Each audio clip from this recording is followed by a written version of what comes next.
ang gintong kasunduan, ang biyayang nagmula sa punso. A Miss Cyrus Story. Original. Bago tayo magsimula, maaari bang pa-subscribe ng aking YouTube channel Miss Cyrus Story? Sa dulong bahagi ng bayan ng San Malaya, may isang magsasakang kilala sa pagiging tahimik at masipag, si Andres. Maliit lamang ang kaniyang bukid at madalas ay sapat lang ang ani para sa isang linggo. Kapag tag-ulan, binabaha ang palayan. Kapag tag-araw, natutuyo ang lupa. May mga gabi na nagugutom ang kaniyang pamilya. Ngunit hindi kailanman narinig si Andres na nagreklamo. Isang bagay lang ang hindi niya kailanman nilabag, ang mga punso sa bukid. May nakatira diyan, sabi ng matatanda. At hindi lahat ng nilalang ay dapat ginagalit. Isang gabing maliwanag ang buwan, pauwi na si Andres nang mapansin niya ang kakaibang liwanag sa may punso sa gitna ng kaniyang bukid. Hindi ito apoy, hindi rin alitap-tap, parang mga bituing nahulog sa lupa. Lumapit siya ng dahan-dahan at yumuko bilang paggalang. Kung may nakatira rito, pulong niya, hindi ko kayo sasaktan. Biglang humangin ng malakas.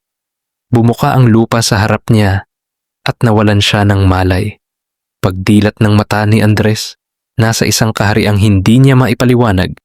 Mga pader na parang ginto, ilaw na hindi nakakasilaw, at hangin na amoy lupa at bulaklak. Napapalibutan siya ng mga duwende. Maliit, tahimik, at seryoso ang mga mata. Lumapit ang kanilang pinuno. Matagal ka na naming binabantayan, sabi nito. Hindi ka sakim, hindi ka mapanira. Ipinakita sa kaniya ang gintong kasunduan. Isang biyayang magbibigay sa kaniya ng yaman upang baguhin ang kaniyang buhay. Ngunit may 3 kondisyon. 1, huwag sisirain ang lupa. 2, huwag ipagyabang ang biyaya. 3, huwag maghangad ng higit sa kailangan. Tinanggap ni Andres ang kasunduan ng buong puso. Pagkagising niya kinabukasan, may nakita siyang maliit na sisidlan sa tabi ng punso. Puno ng gintong barya. Hindi siya nag-aksaya. Ginamit niya ang yaman upang ayusin ang palayan, bumili ng bagong binhi. Tulungan ang kapwa magsasaka, unti-unting yumaman si Andres. Lumago ang bukid, umunlad ang baryo, ngunit hindi siya nagbago, nanatiling mapagkumbaba. Dumating ang panahon na mas lumaki ang pangangailangan. Nais niyang palawakin pa ang bukid, kahit pa nangangahulugan ito ng paglapit sa punso. Isang beses lang, sabi niya sa sarili, para sa mas magandang kinabukasan. Ngunit noong hinukay niya ang lupa, biglang nanlamig ang hangin. Kinagabihan, muling nagpakita ang pinuno ng mga duwende sa kaniyang panaginip. Nilalabag mo ang kasunduan, babala nito. Sa loob ng 1 linggo, nalanta ang pananim, nawala ang gintong barya, nagkasakit ang kalabaw na iwan si Andres sa bukid. Wala ang yaman, ngunit buo ang konsensya.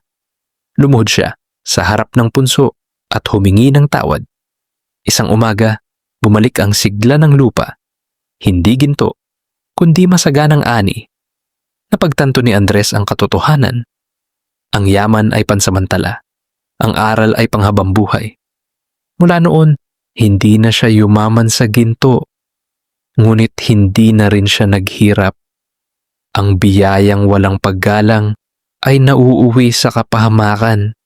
Ang kasakiman ay sumisira ng hiwaga. At ang tunay na yaman ay ang kontentong puso.